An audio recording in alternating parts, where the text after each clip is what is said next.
Halo semuanya, selamat datang kembali di podcast Kaliber, Kalimantan Bicara Era Baru. Nah, pada episode kali ini, kita mau ngobrolin pengalaman selama 4 hari pembelajaran Agenda 1 di latar CPNS kemarin. Agenda ini kan fokusnya pada sikap perilaku bela negara lah ya, kurang lebih. Jadi, ke depan nih kita akan sharing refleksi aja apa yang telah kita dapatkan dan apa makna buat kita sebagai ASN muda di Kementerian PU. Nah, sebelumnya di sini udah ada 4 orang nih yang nemenin saya. Boleh mulai pertama dari Mbak Namira. Ya, halo semuanya. Perkenalkan, nama saya Namira Cendikia Nur Arifia Raisa.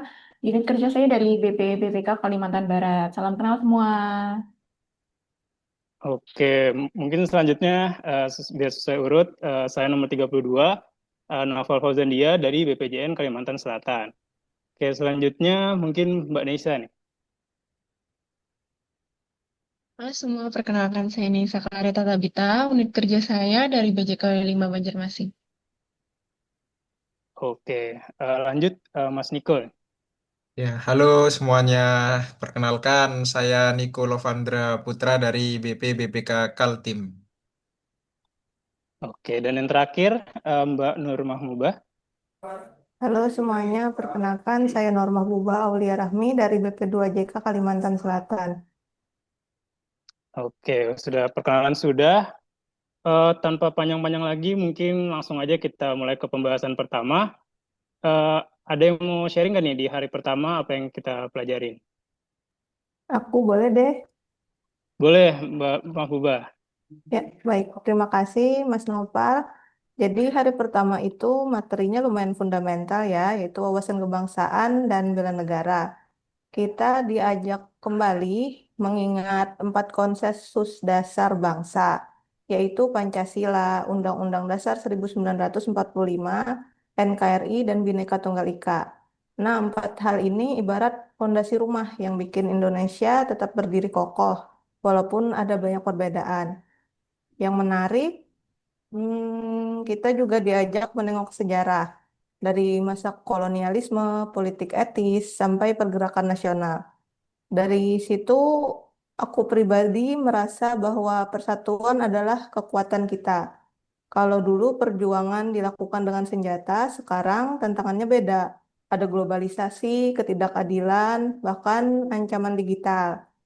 Nah, terus soal bela negara, awalnya aku kira itu cuma tugas TNI. Tapi ternyata lebih luas, ada 5 dasar. Cinta tanah air, sadar berbangsa, setia Pancasila, rela berkorban, dan satunya punya kemampuan awal bela negara. Nah, sebagai ASN, kita bisa mewujudkannya lewat hal kecil, yaitu disiplin waktu, melayani publik dengan ikhlas, dan menjaga integritas. Itu semua bagian dari bela negara juga, gitu. Nah, aku setuju banget tuh. Yang aku tangkap, bela negara itu sekarang bentuknya konstekstual. Misalnya, kalau kita bisa bikin pelayanan publik yang lebih cepat dan lebih ramah, itu juga merupakan sebuah bentuk bela negara. Betul, jadi nggak selalu hal besar ya Mbak, justru konsistensi di hal kecil sehari-hari itu penting. Wah, luar biasa ya. Jadi bisa dibilang nih hari pertama kita ngajarin tentang wawasan kebangsaan itu harus diimplementasikan nyata, bukan sekedar teori. Oke, mungkin lanjut ke hari kedua aja, di mana kalau nggak salah kita tuh belajar isu-isu strategis nasional ya. Ada yang mau sharing? Oke, aku pengen sharing buat hari keduanya. Iya sih, emang topiknya tuh banyak banget ya. Topik yang dihadapi masyarakat saat ini tuh sangat beragam dan kompleks. Mulai dari isu nasional dan global seperti korupsi, penyalahgunaan narkoba, terorisme, proxy war, hingga masalah yang lebih dekat dengan kehidupan sehari-hari, seperti rendahnya literasi digital dan meningkatnya ancaman keamanan cyber. Selain itu, tantangan sosial dan lingkungan juga nggak kalah penting, termasuk masalah stunting, perubahan iklim, dan ketimpangan global. Semua isu ini menuntut perhatian, pemahaman, dan tindakan nyata dari berbagai pihak agar dapat menciptakan masyarakat yang lebih tangguh, cerdas, dan berkeadilan. Menurutku ini tuh membuka mata banget karena kita disadarkan bahwa sebagai ASN kita hidup di tengah banyak tantangan serius. Kita nggak bisa lagi untuk pasif. Nah, iya, aku sebenarnya juga setuju yang dikatakan sama Mbak Namira ya. Jadi pentingnya itu kadang kan kalau kita lihat berita kita tuh gampang emosi ya atau apa ya bahasanya tersulut emosi lah. Jadi tiap materi ini ngajarin supaya kita itu lebih sistematis. Jadi misalnya nggak semua isu itu bisa kita tanganin sekaligus. Jadi harus dipilah, kemudian dilihat dampaknya, baru kita bisa memprioritaskan nih isu-isu mana ini yang layak untuk ditindaklanjuti seperti itu. Betul, dan aku rasa ini bikin kita sadar ya kalau ASN itu bukan cuma kerja administratif, kita juga harus bisa analisis dan kasih rekomendasi solusi. Oke, wah ternyata di hari kedua ini nggak kalah menarik ya topiknya. Kalau gitu lanjut aja kita di ke hari ketiga, di mana kalau nggak salah kita tuh pelajari tentang pembinaan sikap perilaku. Nah, siapa nih yang mau sharing duluan di hari ketiga? Boleh saya deh, Mas?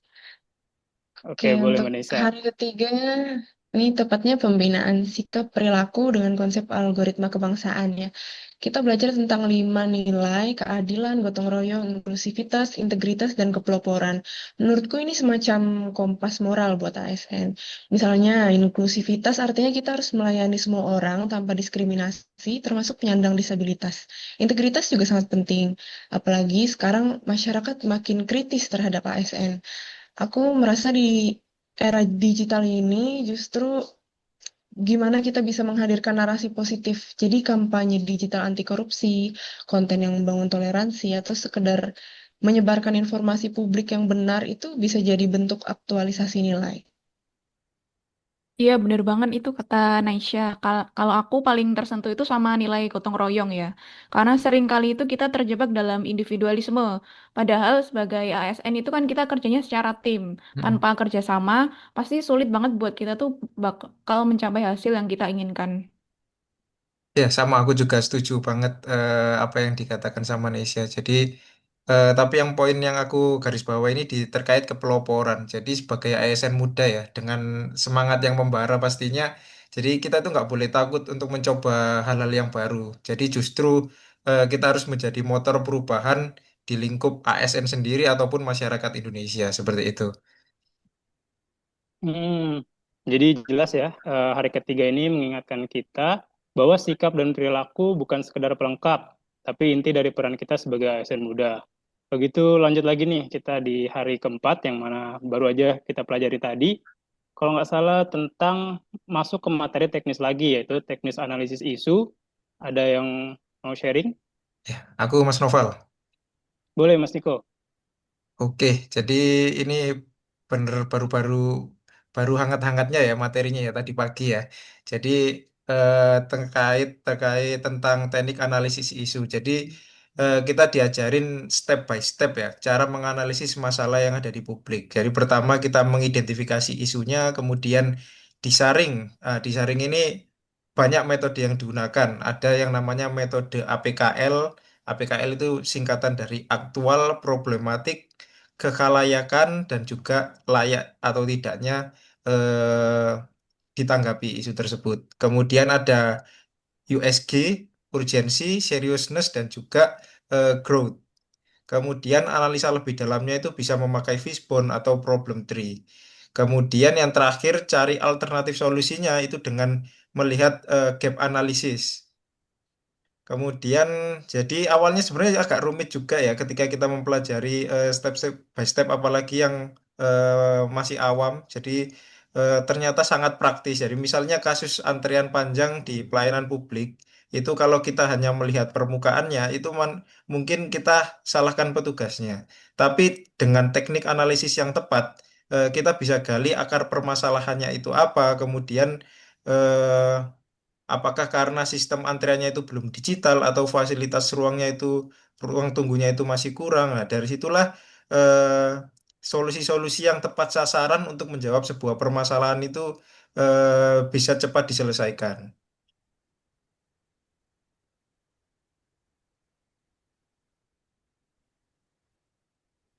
Ya, setuju banget sama Mas Niko. Ini melatih kita supaya nggak gampang menghakimi ya, tapi fokus untuk Hmm. mencari solusi. Dan menurutku ini penting banget karena ke depan masalah publik itu kan akan makin kompleks ya. Kalau kita nggak terbiasa berpikir secara analitis, kita tuh nanti bakal bisa kewalahan. Oke, itu tadi ya.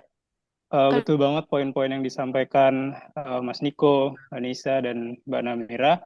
Jadi hari keempat itu kita ditekankan bahwa ASN harus berpikir sistematis, kritis, tapi juga solutif.